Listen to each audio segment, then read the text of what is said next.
కామారెడ్డి జిల్లా మద్దూరు మండలం సలబత్పూర్ వద్ద అంతర్రాష్ట్ర చెక్పోస్టు ఏర్పాటు చేయడం జరిగింది. రానున్న పార్లమెంట్ ఎన్నికల దృష్ట్యా ఈ చెక్పోస్టు ఏర్పాటు చేయడం జరిగింది. ఈ చెక్పోస్టులలో పోలీసులు తనిఖీలు ముమ్మరం చేసినారు. ప్రతి వాహనాన్ని క్షుణ్ణంగా పరిశీలించినారు. వివిధ డిపార్ట్మెంట్ల అధికారులు కలిసి తనిఖీలు చేస్తున్నారు.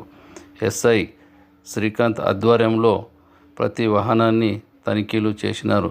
ఈ సందర్భంగా ఎస్ఐ గారు మాట్లాడుతూ ప్రతి వ్యక్తి 50,000 కన్నా మించి డబ్బులు ఉంచరాదని, ఒకవేళ అత్యవసర పరిస్థితి అయితే దానికి సంబంధించిన డాక్యుమెంట్లు రసీదులు ఉంచుకోవాలి అని, లేని పక్షంలో ఈ డబ్బులను సీజ్ చేయడం జరుగుతుందని ఈ సందర్భంగా హెచ్చరించినారు.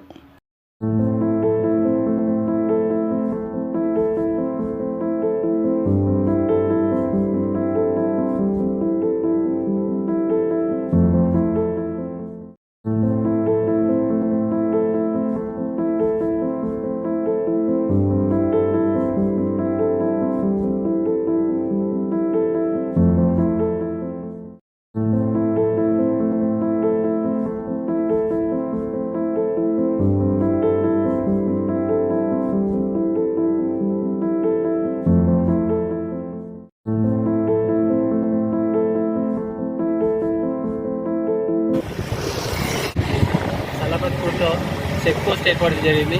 ఇది మహారాష్ట్ర తెలంగాణ సరిహద్దు ఉంది కాబట్టి ప్రతి వెహికల్స్ మహారాష్ట్ర నుంచి వచ్చే ప్రతి వెహికల్ కూడా క్షుణ్ణంగా తనిఖీ చేయడం జరుగుతుంది. మా ఫ్లయింగ్ స్క్వాడ్ తర్వాత ఎస్ఎస్టీ టీమ్స్ ఆధ్వర్యంలో ఇక్కడ స్టాఫ్, తర్వాత రెవెన్యూ, పంచాయత్, ప్రతి డిపార్ట్మెంట్ వాళ్ళు ఇక్కడ ఉండి ప్రతి వెహికల్ కూడా క్షుణ్ణంగా తనిఖీ చేయడం జరుగుతుంది.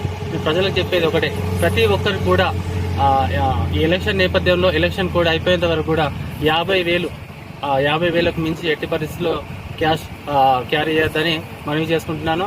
తర్వాత ఏమైనా అంటే హాస్పిటల్ కానీ ఏమైనా ఉంటే మాకు ముందే చెప్తే మా వాళ్ళు దాన్ని ఎగ్జిక్యూట్ చేస్తారు. ఖచ్చితంగా ఎట్టి పరిస్థితుల్లో కూడా ప్రజలు 50,000కు మించి మాత్రం క్యాష్ ఎట్టి పరిస్థితుల్లో తీసుకోరాదు.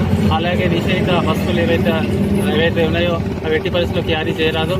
తర్వాత ప్రతి దానికి కూడా బిల్స్ అనేది, ట్యాక్స్ అనేది కంపల్సరీ, ట్యాక్స్ లేకుండా ఏదైనా ఉంటే కూడా కంపల్సరీ మేము సీజ్ చేయడం జరుగుతుంది. అందరూ కూడా ప్రజలు దీన్ని అన్నితగా భావించి ప్రతి ఒక్కరు కూడా అర్థం చేసుకోవాలని కోరుచున్నాం.